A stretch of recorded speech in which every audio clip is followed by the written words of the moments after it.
बिस्मिल्लाहिर्रहमानिर्रहीम। Welcome to learn with headway. आज का जो लेक्चर है बहुत ज़्यादा इंपॉर्टेंट है प्रोनाउंसिएशन प्रैक्टिस में। पहले हमने कुछ वर्ड्स की प्रैक्टिस कराई थी आपको, आज मजीद कुछ वर्ड्स को देखेंगे और आपको बताएंगे कि इनको किस तरीके से बेहतर तरीके से प्रोनाउंस करना है। डियर स्टूडेंट्स, आप चूंकि ESL के स्टूडेंट हैं, इंग्लिश आपकी सेकेंडरी लैंग्वेज है, इसलिए हमने 200 वर्ड्स हैं जो कि आपके लिए शॉर्टलिस्ट किए हैं, जो कि आपकी सोशल लाइफ में आपको सीखने के लिए जरूरी है। और वन बाय वन हम हर एक वर्ड को डिस्कस भी करेंगे, सारे के सारे वर्ड आपके साथ शेयर करेंगे। तो without any delay let's have a start.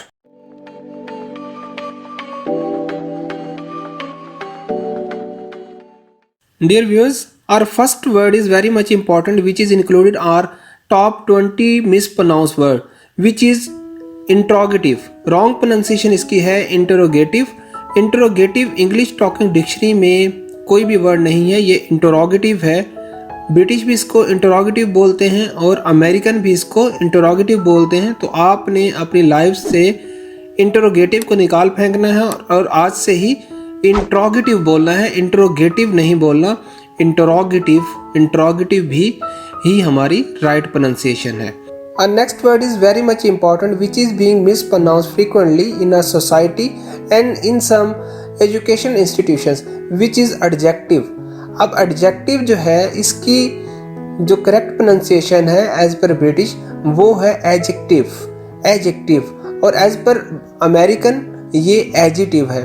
तो एडजेक्टिव तो कहीं पर भी नहीं है, तो आप इसको आज से या तो एडजेक्टिव बोलें या फिर इसको एडजेक्टिव बोलें। इससे मिलता जुलता वर्ड आपको मैं पहले लेसन में ही बता चुका हूँ, जो कि एडजस्ट था। एडजस्ट मिसप्रोनाउंस करते थे आप लोग, वो एडजस्ट है। तो एडजस्ट को आपने एडॉप्ट कर लिया, तो आज से एडजेक्टिव को भी एडॉप्ट कर लें, एडजेक्टिव को छोड़ दें। और next word is preposition. Wrong pronunciation इसकी है प्रीपोजिशन। अमेरिकन और ब्रिटिश दोनों ही इसको प्रेपोजिशन बोलते हैं, तो आज से ही आपने इसको प्रेपोजिशन बोलना है, प्रेपोजिशन। और next word is academic. Wrong pronunciation है एकेडमिक, और आपने देखा होगा, ऑब्जर्व किया होगा, एकेडमिक ही सुनते होंगे आप, तो आपने इसको एकेडमिक नहीं बोलना, इसको एकेडमिक बोलेंगे। ब्रिटिश अमेरिकन दोनों एकेडमिक बोल रहे हैं आप इसको, तो आप भी इसको आज से ही एकेडमिक ही प्रोनाउंस करें, एकेडमिक को अडॉप्ट कर लें। आज का हमारा जो नेक्स्ट वर्ड है वो बहुत ज़्यादा इम्पॉर्टेंट है, जो कि बहुत ज़्यादा मिसप्रोनाउंस होता है। वावल बोला जाता है हमारी सोसाइटी में, जबकि इसकी राइट प्रोनाउंसिएशन है वाउल।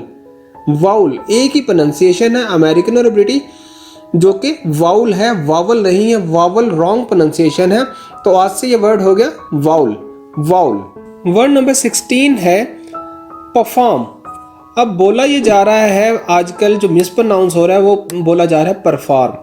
अब परफॉर्म नहीं है, आपको मैंने बताया था, डिस्कस किया था, इसको डिटेल में भी हम आने वाले लेक्चर्स में देखेंगे कि जब भी अल्फ़ाबेट आर से पहले वाउल साउंड आ जाए तो आर को प्रोनाउंस नहीं करते। तो ब्रिटिश इसको बिल्कुल ही प्रोनाउंस नहीं करते और अमेरिकन इसको स्लाइटली परफॉर्म करते हैं, इसका थोड़ा सा पोर्शन बोलते हैं। और हम पाकिस्तानी इसको बहुत ज़्यादा इस पर स्ट्रेस देते हैं, पार इन्वेस्ट करते हैं, जिसकी वजह से ये क्या बन जाता है, परफॉर्म बन जाता है।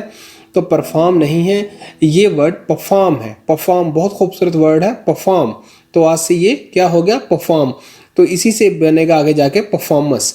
और नेक्स्ट वर्ड इज सिलेबस बहुत ही ज़्यादा बोला जा रहा है।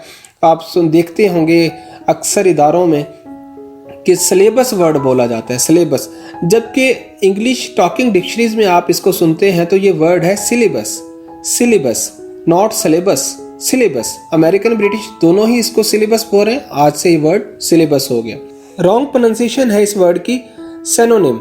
अब सिनोनिम नहीं है, ये सिनोनिम है। इसकी जो करेक्ट प्रोनाउंसिएशन है, जो एग्जैक्ट प्रोनाउंसिएशन है वो सिनोनिम है, तो आपने इसको सिनोनिम बोलना है। सिनोनिम या कोई इससे मिलती जुलती प्रोनाउंसिएशन रॉन्ग प्रोनाउंसिएशन है, जो इसकी राइट प्रोनाउंसिएशन है वो सिनोनिम है, synonym. Next word is on number 19, which is forum. सुनते होंगे आप अपने इर्द गिर्द के, फॉरम बोला जाता है वर्ड, जबकि इसकी करेक्ट प्रोनाउंसिएशन है फॉर्म। आर से पहले वाउल साउंड आ रही है, आप आर को प्रोनाउंस ना करें, इसमें साइलेंट कर दें तो ये बन जाएगा फॉर्म।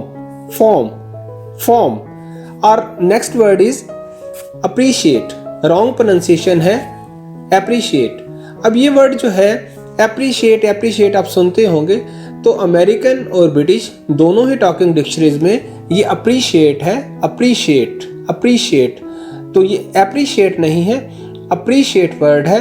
अप्रिशिएट इसकी बार बार जब प्रैक्टिस करेंगे तो इंशाल्लाह ताला आप इसकी प्रोनाउंसिएशन को सही तरीके से परफॉर्म कर सकेंगे, बोल सकेंगे। Let's have a recap of all these words. On number 11 interrogative, on number 12 adjective or adjective, on number 13 preposition, on number 14 academic, on number 15 vowel, on number 16 perform, on number 17 syllabus, on number 18 synonym, on number 19 form, on number 20 appreciate।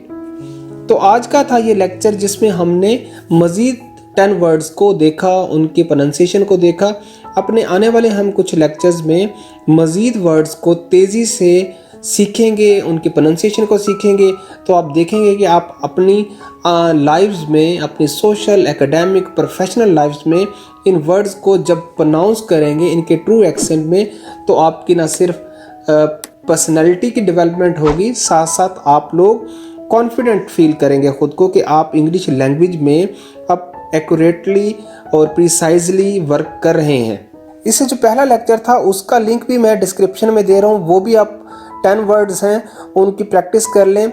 ये 10 से ज़्यादा words भी हम add कर सकते हैं, मगर 10 words सिखाने का मकसद ये है कि आप तेज़ी से सीखें। इसका फीडबैक दें, कमेंट सेक्शन में दें, या व्हाट्सएप का नंबर भी मैं शेयर कर लेता हूँ, वो भी डिस्क्रिप्शन में मौजूद है।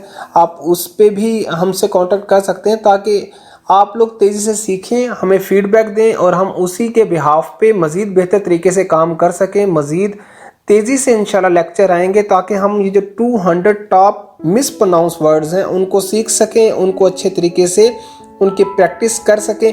आप देखिएगा कि जब आप ये तमाम वर्ड्स को सीख लेंगे तो आप इंशाल्लाह ताला ना सिर्फ इंग्लिश स्पीकिंग में बेहतर हो जाएंगे, बल्कि आप रीडिंग, राइटिंग और लिसनिंग में भी बहुत ज़्यादा ख़ुद को पहले से बेहतर महसूस करेंगे। So keep watching and learning with headway.